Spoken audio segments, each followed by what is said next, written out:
I think if I hear you call me Becky one more time, six-pack, I'm gonna pop your tops. All six of them. Who are you?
Wax on, wax off. Miss, but if she can put up with the master, What's wrong with you? Are you crazy?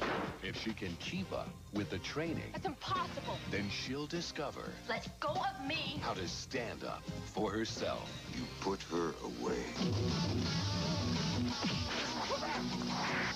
The next Karate Kid. Yes! Rated PG. At theaters Friday. Hey, this is Matt once again. Welcome back to another review, and this is another Patreon review, this time from Matt S.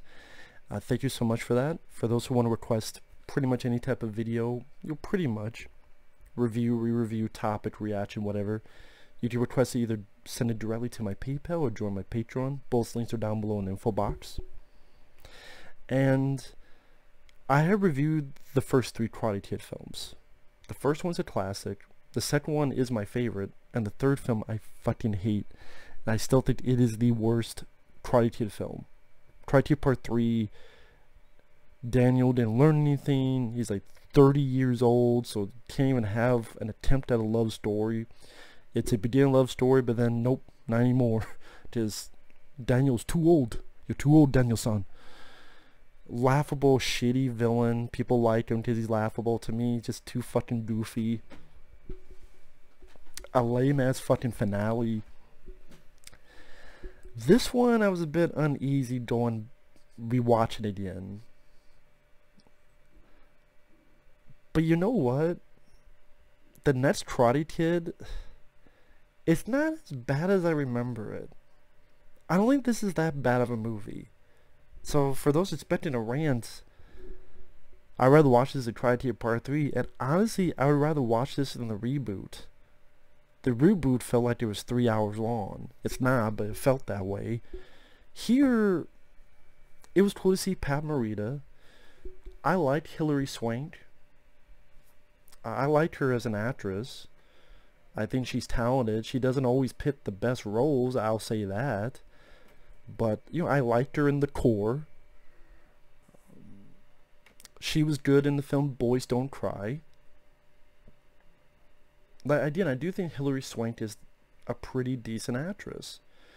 And it's directed by Christopher Kane. Now, this is a guy who directed Young Guns. He did Young Guns, he did The Principal. Both films I enjoy. I even enjoyed Gone Fishing for what it is.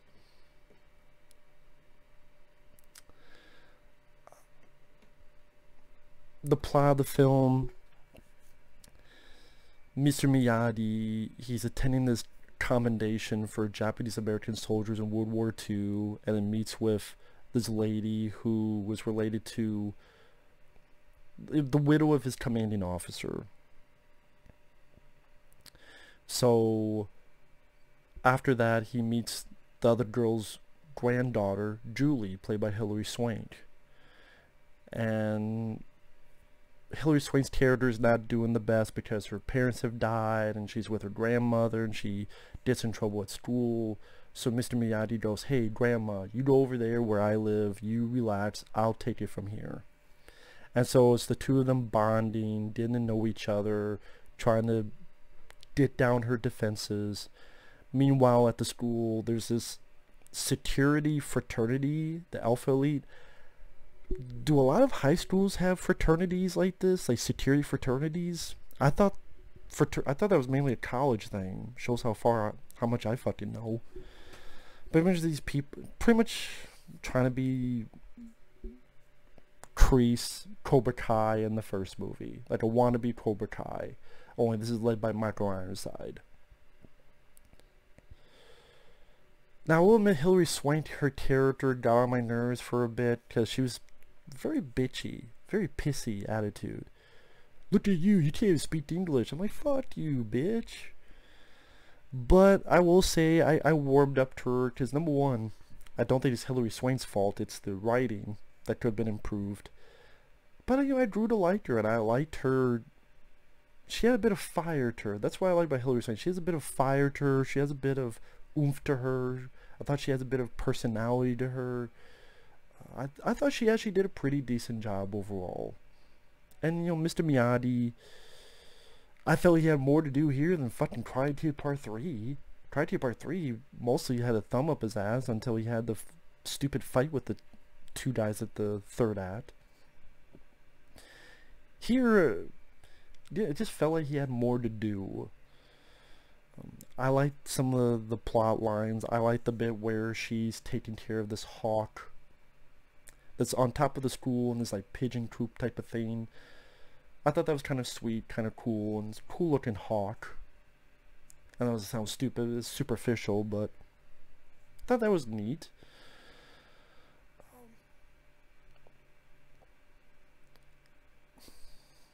I don't know, watching it, I could say that some of the things that could have been cut down is some of the goofy stuff with the Buddha. Because what happens after a bit, he takes her to this Buddhist monastery. And, you know, trains her. Kind of trains her a bit more than he did Daniel, honestly. Like, some of the training is a bit more to it than the stuff in the other Karate Kid films. But you'll go from a higher rock to a lower rock, or there's these things in the barn that she has to avoid. So the more I think about it, it's probably the same. I thought Pat Morita and Hilary Swank actually did a decent job. The movie wasn't boring. I would say cut down some of the silliness. Like, you didn't need... Okay, she is listening to... I think it's the Cranberries. I forget the name of the song. But you didn't need the Munch to come in and then start dancing to it. Same with... You didn't need the scene where they later go bowling and Zen bowling, where they roll a gutter ball and they pray, and then the bowling ball like jumps up and get a strike. I think if you took some of the silly shit out of this, maybe it would be not as hated. The three that come to mind is the two I mentioned. The Munch dancing a little bit to the music, the fucking bowling scene, and then the bad guys bungee jumping in the gym. Granted, from what I understand, that's one of those dares, especially for newer kids. But again, that felt like more like a college thing, not really a high school thing. Because when I think of fraternity, I always think of college, but whatever. I guess they wanted to start early. So I guess...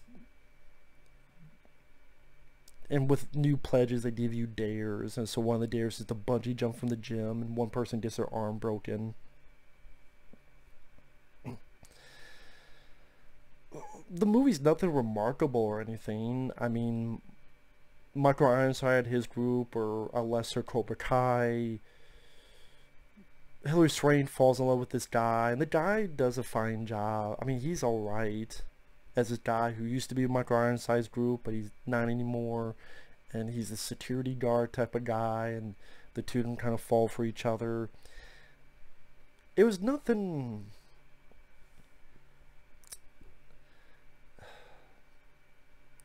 It was nothing egregious. Like, it was nothing, oh my god, what the fuck is this? It wasn't nothing horrible, terrible. It was just there.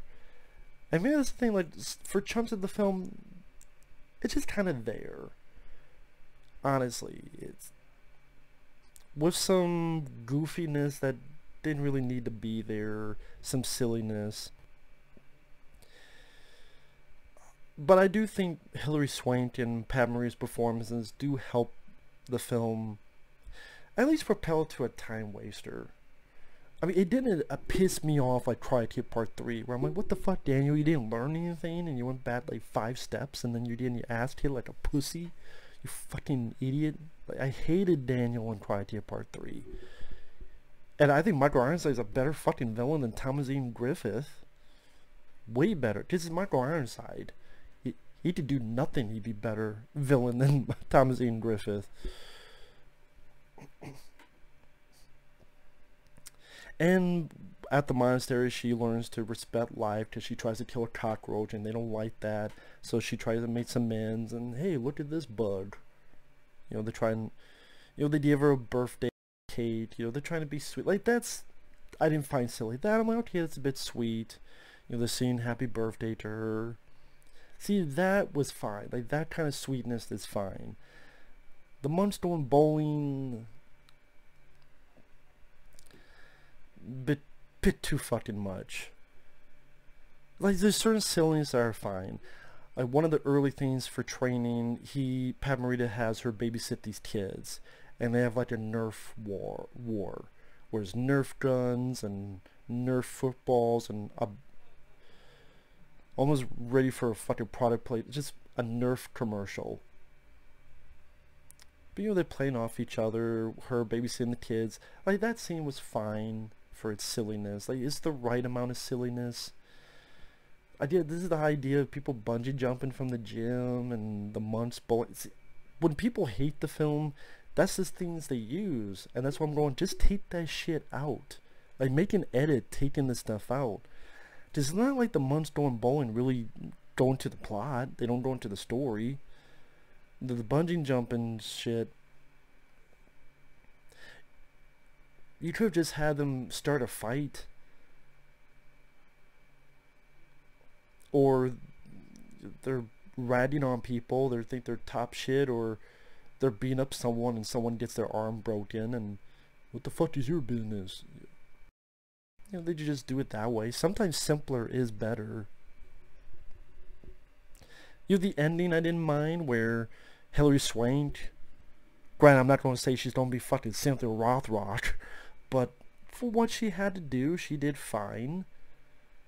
And then Miyagi gets to fight Michael Ironside, and granted, Pat Morita was never a martial arts guy.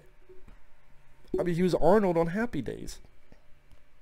So either they were put in a double, because when Pat Morita, if he tries to fight, he's slow, and you can see in this fight scene he's very slow. He can't lift his leg that high.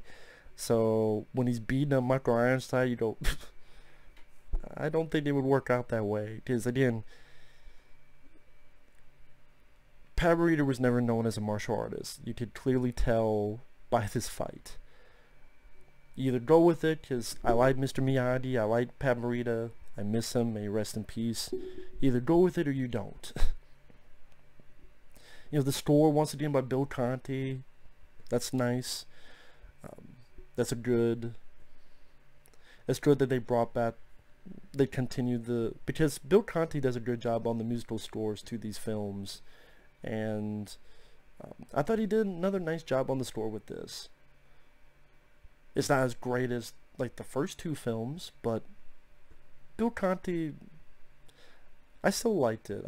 Especially the scene, that was a sweet scene when people may think it's cheesy, and in this case I cannot understand it at this point, but you know, they released a hawk, now this wing is better, and I like the music during that scene. That's one example of Bill Conti's music, I think, really helping that scene.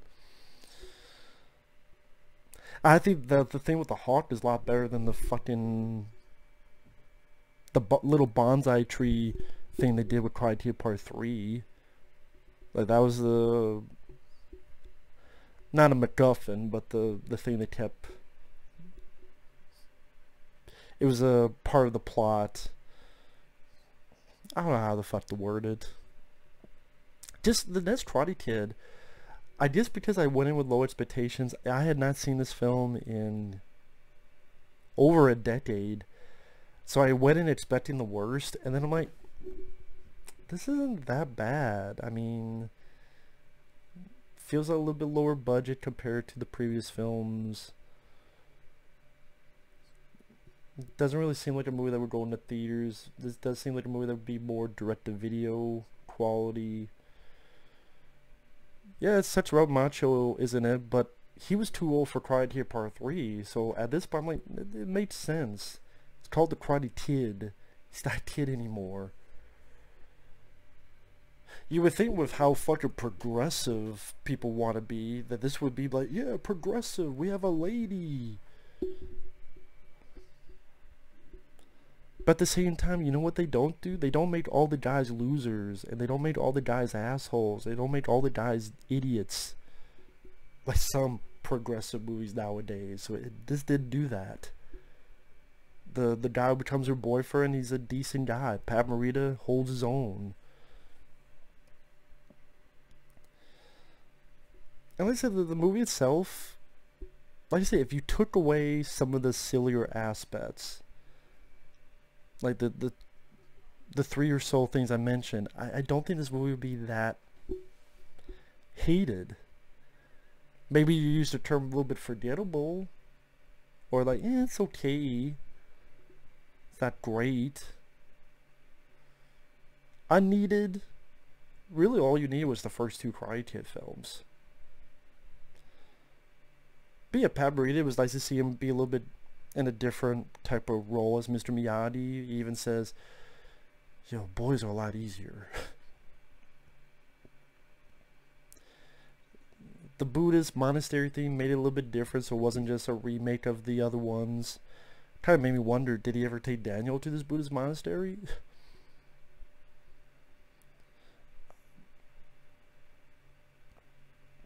I don't know, I'm just watching the film like, this film's just not as fucking bad as people make it out to be. It's just not as bad as I remember. So I thought it was okay.